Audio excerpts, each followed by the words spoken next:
Assalamualaikum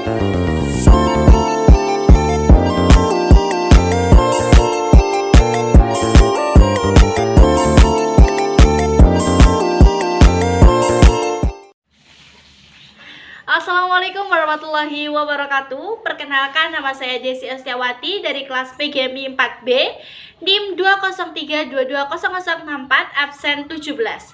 Pada kesempatan kali ini saya akan membuat video untuk menjawab soal-soal UAS mata kuliah pengembangan perangkat pembelajaran. Langsung saja nomor 1. Seorang siswa di kelas Anda menunjukkan kesulitan dalam mengikuti materi pelajaran yang diberikan dengan cara konvensional. Bagaimana Anda akan menerapkan pembelajaran berdiferensiasi untuk membantu siswa tersebut? Jelaskan metode atau pendekatan yang Anda pilih dan alasan dibalik pilihan tersebut. Nah, yang pertama, langkah-langkahnya yaitu 1. Kita dapat mengidentifikasi kebutuhan siswa melalui yang pertama observasi secara langsung bagaimana siswa tersebut dalam menerima materi pembelajaran di kelas. Yang kedua, kita dapat berkomunikasi secara langsung kepada siswa atau kita dapat bertanya bagaimana apa kesulitannya dari materi tersebut. Yang ketiga yaitu berkolaborasi dengan orang tua yang tujuannya untuk mengetahui gaya belajar atau minat belajar siswa tersebut. Nah, setelah kita mengetahui kebutuhan siswa tersebut, kita dapat menyusun rencana pembelajaran berdiferensiasi. Yang pertama, kita dapat memvariasikan materi pembelajaran, jadi tidak hanya teks, tetapi bisa kita buat PPT yang semenarik mungkin, atau kita buat video pembelajaran, atau buat foto-foto yang menarik. Nah, yang kedua yaitu menyediakan berbagai aktivitas belajar, seperti tugas individu, tugas kelompok, tugas proyek, atau juga bisa pakai game edukatif. Terus, menyesuaikan tingkat belajar siswa. Jadi ketika kita beri materi, kita juga menyesuaikan tingkat-tingkat kesulitan belajar siswa. Terus memberikan dukungan dan bimbingan. Nah, untuk pendekatan yang saya pilih yaitu pendekatan student centered learning, di mana pendekatan ini berpusat pada siswa. Jadi siswa dilibatkan penuh dalam proses pembelajaran dan siswa diberi kesempatan untuk memilih cara mereka belajar. Terus untuk metode yang saya pilih yaitu ada 3, picture and picture, diskusi, dan game edukatif. Selanjutnya yaitu soal nomor 2. Seorang kepala sekolah meminta Anda untuk menyusun laporan hasil asesmen akhir semester untuk seluruh kelas yang Anda ajar. Jelaskan langkah-langkah yang akan Anda ambil untuk mengolah data dan menyusun laporan tersebut. Apa saja informasi penting yang harus disertakan dalam laporan? Baiklah, untuk langkah-langkahnya yang pertama yaitu kita tentunya mengumpulkan data asesmen seperti nilai asesmen akhir, terus ujian tulis, tugas, proyek, dan lain sebagainya. Pastikan data itu lengkap dan akurat. Yang kedua yaitu menganalisis data dengan menghitung nilai rata-rata setiap siswa dan mata pelajaran. Setelah itu kita juga mengidentifikasikan nilai siswa mulai dari yang tinggi, sedang, dan rendah. Dan selanjutnya yaitu menyusun laporan. Nah, menyusun laporan ini buatlah laporan yang jelas, ringkas, dan mudah dipahami.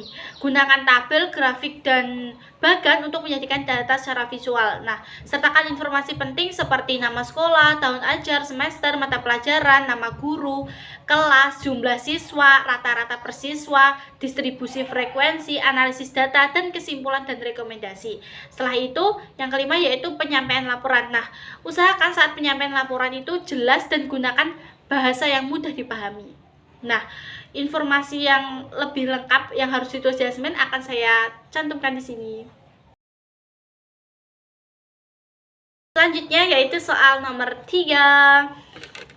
Jelaskan perbedaan komponen utama antara RPP dan modul ajar.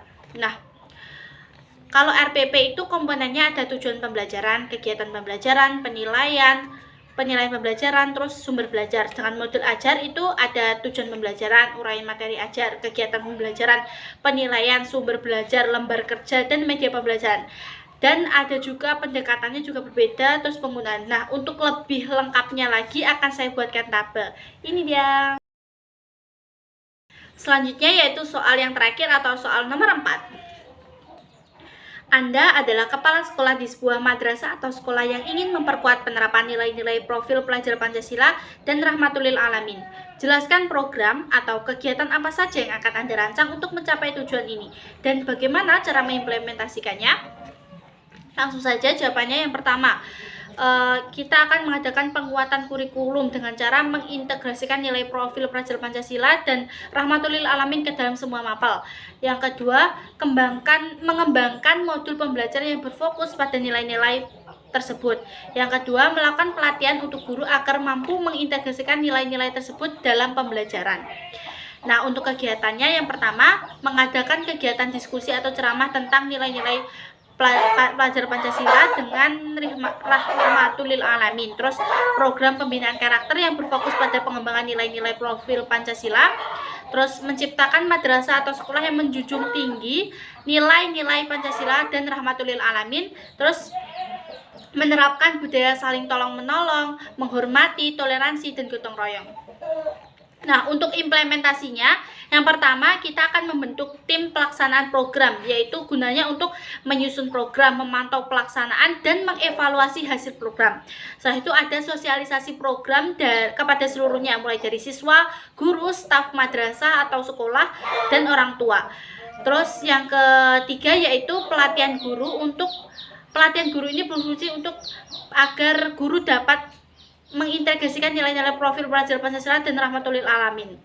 Nah, yang kelima yaitu monitoring atau evaluasi secara berkala untuk memastikan efektivitasnya. Nah, itu tadi adalah jawaban dari 4 soal dari soal UAS ini. Semoga bermanfaat. Kurang lebihnya saya mohon maaf. Wassalamualaikum warahmatullahi wabarakatuh.